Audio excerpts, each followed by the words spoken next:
Hello, friends. Welcome to Sundance day 3, I think. It's day 2. No, it's day 3. Are you sure? Yeah.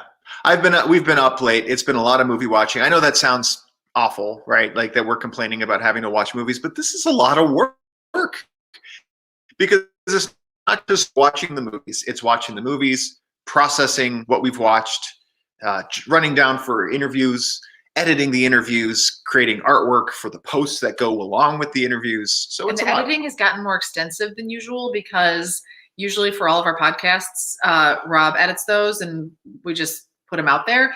And then this time I'm really self-conscious because while I interrupt people all the time, I'm realizing it in these interviews that I interrupt constantly with affirmation, like, yep, yep, yep, yep. That's exciting. And it's super annoying. So just like what you're doing right now. And so I'm going through and trying to like edit myself out as much as possible because it's painful.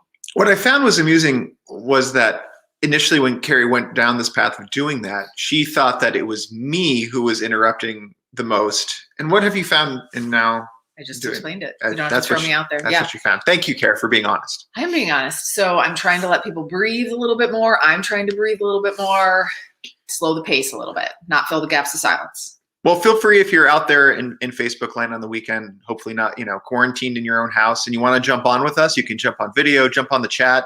Feel free to ask us questions about what the Sundance experience has been like thus far. We'd be happy to have you on live with us. But for now, like while we wait for potentially people to join on or to comment or ask questions or join video, we are behind on the recaps from yesterday. We had committed to doing live recaps of the things that we've watched. What happened? Life got in the way. No, I think you fell asleep. That was just like at the end at midnight. We cannot make it up late. I'm a 10 o'clock. I fall asleep. You too.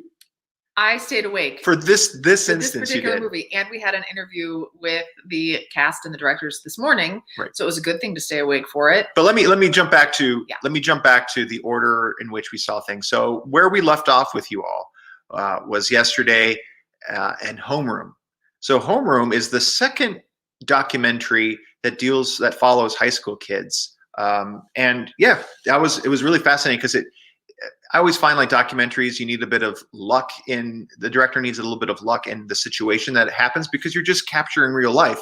And the real life situation that this documentarian captured as they looked at the school system in Oakland, particularly focusing on how we have police officers in our schools, maybe to an excessive degree in Oakland, and kind of the dynamic between the officers in the school. But it focused on the 2020-2021 school year. So it set also against the backdrop halfway through the documentary on the impact of the pandemic. So that was really interesting to see that unfold. So that's Homeroom. Then we caught up with what, Care? You're putting me on the spot. I'm putting you on the spot. What did we see? I don't remember. We saw John in the Hole. Yes, John in the Hole. Thank you. John in the Hole. All I'm going to say about that is if you've seen the movie, we need to talk about Kevin. It's a less dark version about like that.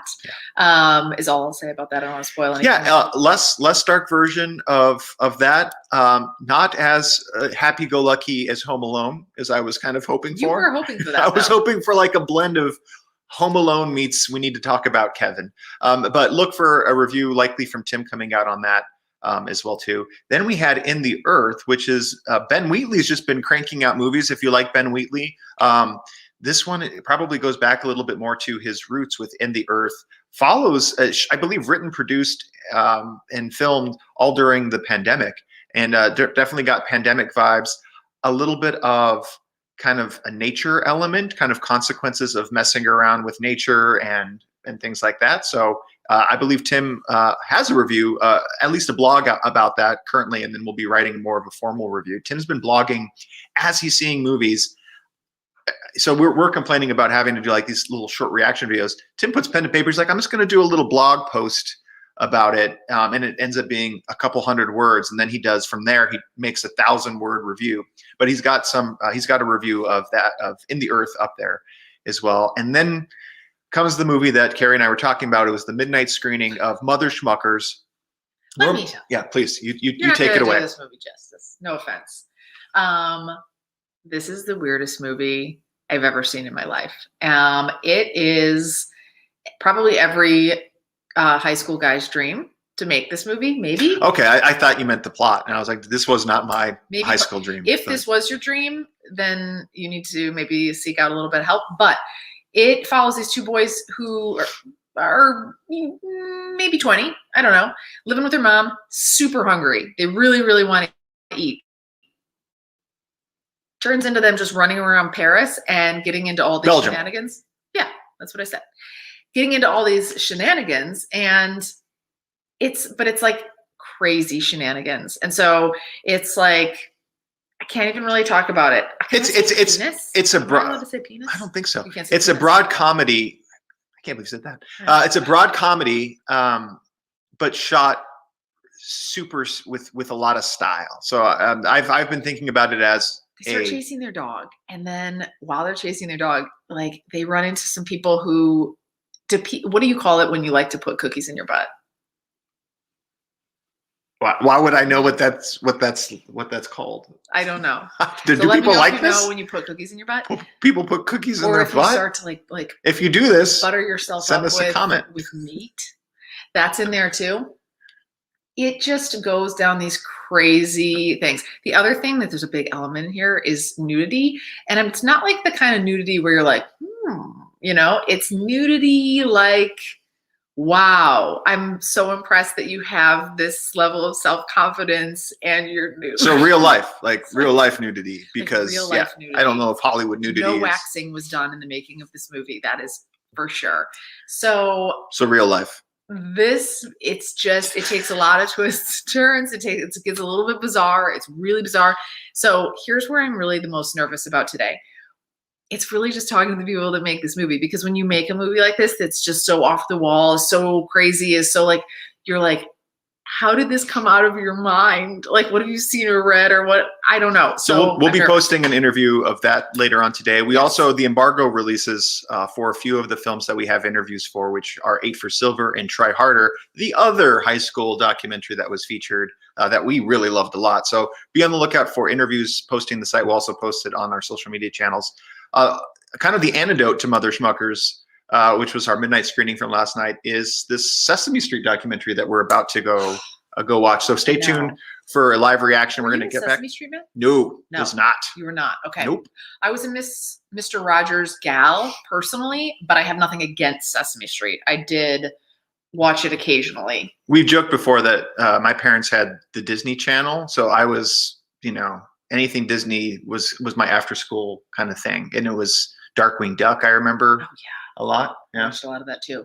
So, but I'm still really excited to check it out. So later today, will we put a review up for Sesame Street? Yeah, we're going to try to get back into our live reaction after we've seen the movies. And then after Sesame Street, we have Wild Indian, which I don't know a whole lot about.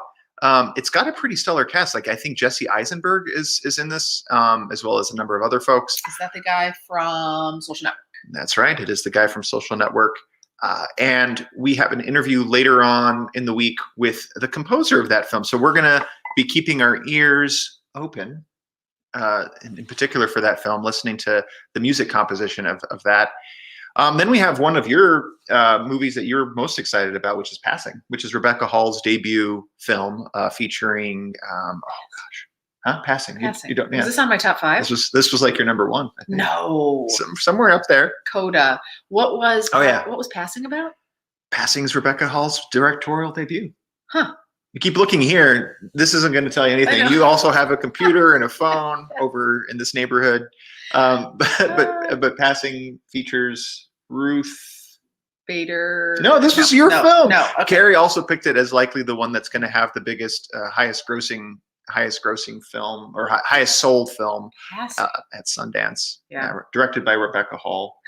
Passing. Oh, Passing. I was saying it incorrectly. You were unclear. Yeah. That's what it was. This is Tessa Thompson. Ruth Negga. I did say Ruth Negga, but I didn't say Tessa Thompson. I didn't process it when you said it. This is going to be good. So I'm really excited. That's at 5:00 Central. And then we have Superior, which I'm excited about. We'll be meeting with the director of Superior. Why don't you pull up a little bit about Superior? That was a late edition for us. I think it's kind of a little dark, maybe. Oh, great. At least from the still that I've seen, it looks it's a cartoon. No, you're on the wrong Superior. Oh no, Oh, that's it. not a cartoon. No.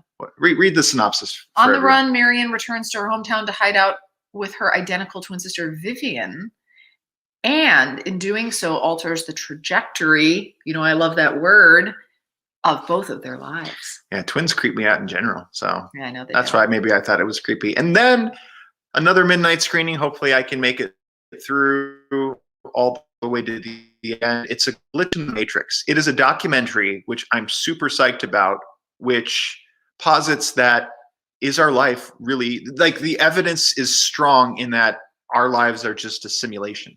You talk about this all the time. I think that's true. I think it's true. It would be Did so. you feel that? I did feel that, but what is feeling, Care? It's just brain synapses firing in my head, just some neurons processing. I think you're wrong, but I'm excited to see that one too. So lots to come.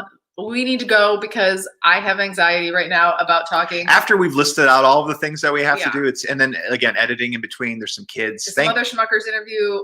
I got to think about how to nicely say something about penises.